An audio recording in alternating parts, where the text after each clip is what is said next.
ማዶና አደ ድምጺ ፖፕ አዳላዊ ኮማንደር አብርሃም ድምጻዊት ማዶና ኣብ ናይ ደርፊ ጉዕዞ ህይወታ ኣስታ 300 ሚልዮን ቅድሓት ዝሸጠት ባህር ድምጻዊት ዓለምናያ ብመንእሰያትን ዓበይትን ልዑል ተፈታውነትን ተቐባልነትን ዘለዋ ማዶና ብፍላይ ንፍቕሪ ከም ሕሱም ኣዚማቱለያ ብኡ መንጽር በመንእሰያት ተቐባልነት ከተሕድር ክኢለያ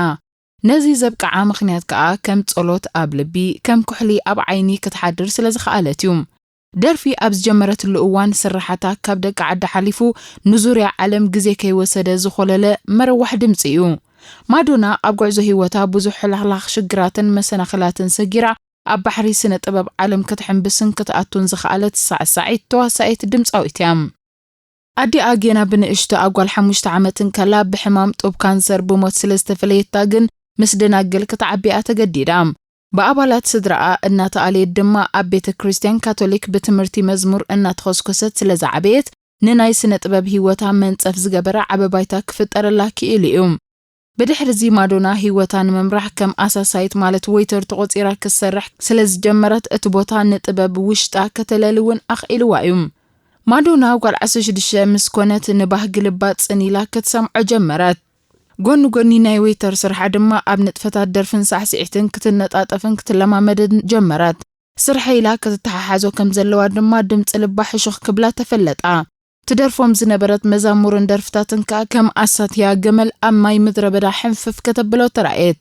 ነዚ ዝተዓዘቡ ክኢላታት ዓውዲ ጥበብ ሙዚቃ ብዘይወዓል ሕደር ናብ ማእከል መለማመዲ ጥበባቶም ብምውሳድ ናብቲ ቦታ ከይዳ ብወግዒ ክትለማመድን ምኽሮም ክትሰምዕን ድማ ቀጠልያ መብራህቲ ተወላዓላን ባብ ተራሓወላን ኣብ 1958 ኣብ ኣኽራን ሮቸስተር ማቺጋን ሕብረት መንግስታት ኣሜሪካ ዝተወልደት ማዶና ዝነበረቶ ናይ ስራሕን ቦታን ክለብን ምስ ዝተፈላለዩ ሰባት ሌላ ክፍጠረላውን ከኣለም ከም ውጽኢቱ ድማ ኣብ 1978 ዓመተ ምህረት ናይ ኮሌጅ ትምህርቲ ኣቋሪጻ ናብ ከተማ ኒውዮርክ ከተመርሕ ተገደደት ሓያል ነታዊ ስምዒት ጥበብ ስለዝነበራ ድማ ንዘመናዊ ሳዕስዒት ብግቡእ ክትለማመዶን ክትቆጻጸየሉን ጀመረት ንግዚኡ ድማ ምስ ሓንቲ ሮክ ባንድ ክትጽምበር ከኣለ ካብቲ ግዜት እዚኣ ጀሚራ ድማ ንዘውጻኣቶም ደርፍታት ኣብ ስቱዲዮ ሪከርድ ክትገብር ዕድል ረኸበት ኣብ 1982 ድማ ናይ መጀመርታ ኤቨሪባዲ ትብል ንጽል ደርፊ ኣሕተመት ቀጺላ ኣሜሪካዊት ድምጻዊት ማዶና ድሕሪ ሓደ ዓመት ኣብ 1983 ሓድሽ ኣልቡም ምሰውጻእ ጽቡቕ ዝኾነ ናይ ዕዳጋ መሸጣ ረኸበት ዝያዳ ግን በታ ላይክ ኤን ቨርጅን ትብል ስዒባ ዘውጻኣታ ኣልቡምያ ብዓለም ደረጃ ዓቢ ተፈላጥነትን ክኾብ ከተሰይማን ዝኽኣለት بحد جزير دما لعلي 12 مليون قدح الشيطام نتخطى 6 سمونات دما أب قدامي ترتاوي مسرع ريكارد بوتا حزا كتقني أخ إلوايوم بأتقربهم زنبرت عيوتات سنة طباب كباله مالت كوخب زبل كتسل مالت سيامة بقانقا بيرشيا كتجب الزبق عدم تساويت ونيام بتقبرو زنبرت من قصقاساتن عرقانن كليب درفتاتا حقوسات زينبرو كهناتن محبر سب كاثوليك تشارچن دما بعيني سنة مقبار نحفشاوي سرحات طباباتا كخونن وترأيو مادونا أبرك الزبلا فيلم مالت لعلي 10 ألبومنا إذني سمعتي زبط حدم تساويت كتكون زبقعت يا بحيال تعرتاتا دما تسلاويتن هببتن سنة طبابنيا كتكون كإلا بزرغبتو الشيات أتاويتات سرحات أدما أم مسرع بيلبورد بوزح كزي زبالت أتاويتات زرغب السنة طبابنيا أنها تبهلت تتغيسة أدى بوب أمريكاوي دمتساويت مادونا نقفلتهم أسمات أقلقلوت زينا نيوز إيجنسيس أبز حج إوان أب عالمنا بقطري أزيم بزحات أقلقلوتات زينا إنزلوا كاب جزينا بجزير ما قطرنا وسخنا حيلان يخدا كم زلوا يفلات زتفلاليها هجرات كاس تفلالي مدبرات فنو بمتكال مع التوي زيناوي حبريتان كم محل الفه وترو يسمع اللوام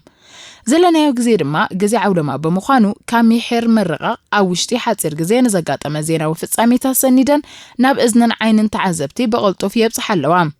تعذبت دما أوانوي مالت عبدي زخونة تصي زينا مالت حبريتا كرخبو أخيلو ومالهم أنت سحما ويونصبو زيناتات أوشت دقايق كجاوح جدنا تخون أذن معكنا زيناتات عالم زين أب صفوف النتن أسرار أن يكون حق النتن مقلح نحد حدن عبدي أزبله وددر تتأميدا نركبا من قديمانة زينا وحبريتا شفنه هباتون ادخال ملك عنت معكنا زين عالميم أذن استفلاليا أقلقلوتا زيناتات نهزبي بزهبو قطتا وحبريتا أزيو بزحو كانت خونه كأندي ملأختي تحستو أنجن نتمرتي حبريتا مزنقع ቁጠባዊ ዕቤትን ዘቃልሓ ምዃንን ይንገረለን። ክብራት ተኸታተልቲ መደባትና እስከ ብዛዕባ ማዕከናት ዜናታት ካብ ተላዕለን በኣርና ኣፍለጥኹም ዝኸውን ናይ ዝተፈላለያ ማዕከናት ዜና ዓለምና ማለት ኒውስ ኤጀንሲስ ዝርከባሉ መደበራት ወስከነ ብላልኩም። IRNA Islamic Republic News Agency ናይ ኢራን መደበር ኣገልግሎት ዜና እዩ። መደበሩ ድማ ኣብ ርእሰ ከተማ ኢራን ቴህራን ይርከብ። AP Associated Press ናይ ሕብራት መንግስታት ኣሜሪካ ኣገልግሎት ዜና ኮይኑ ተደኪንሉ ዝርከብ መደበር ፈነወ ድማ ኣብ ከተማ ኒውዮርክ እዩ። ሽንህዋ እዚ ኣገልግሎት ዜና እዚ ሓደ ካብቶም ዝዓበዩ መደበራት ዜና ቻይና ኮይኑ ቤት ጽሕፈቱ ድማ ኣብ ከተማ ቤጂን ይርከብ። ሮይተርስ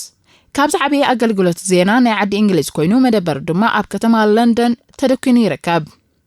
TAS ናይ ሩስያ ኣገልግሎት ዜና እዩ። መደበር ፈነው ድማ ኣብ ከተማ ሞስኮ እዩ። JNA ናይ ሊብያ ኣገልግሎት ዜና እዩ። መደበር ቤት ጽሕፈቱ ድማ ኣብ ትሪፖሊ እዩ። AFP እዚ ኣገልግሎት ዜና አጃንስ ፍራንስ ፕሬስ ናይ ፍራንሳ ኣገልግሎት ዜና ኮይኑ ቤት ጽሕፈቱ ድማ ኣብ ርእሰ ከተማ ፍራንሳ ማለት ፓሪስ ይርከብ። CGTN እዚ ኣገልግሎት ዜና እዚ ፍሉጥ ዝኾነ ናይ ቻይና ፈነወ ዜና እዩ። BBC British Broadcasting Corporation እዚ ኣገልግሎት ዜና እዚ ሓደ ካብቶም ዝዓበዩ ኣገልግሎት ዜና ናይ ዓዲ እንግሊዝ ኮይኑ ቀንዲ መደበር ቤት ጽሕፈቱ ኸኣ ኣብ ከተማ ለንደን ይርከብ። ኤሪና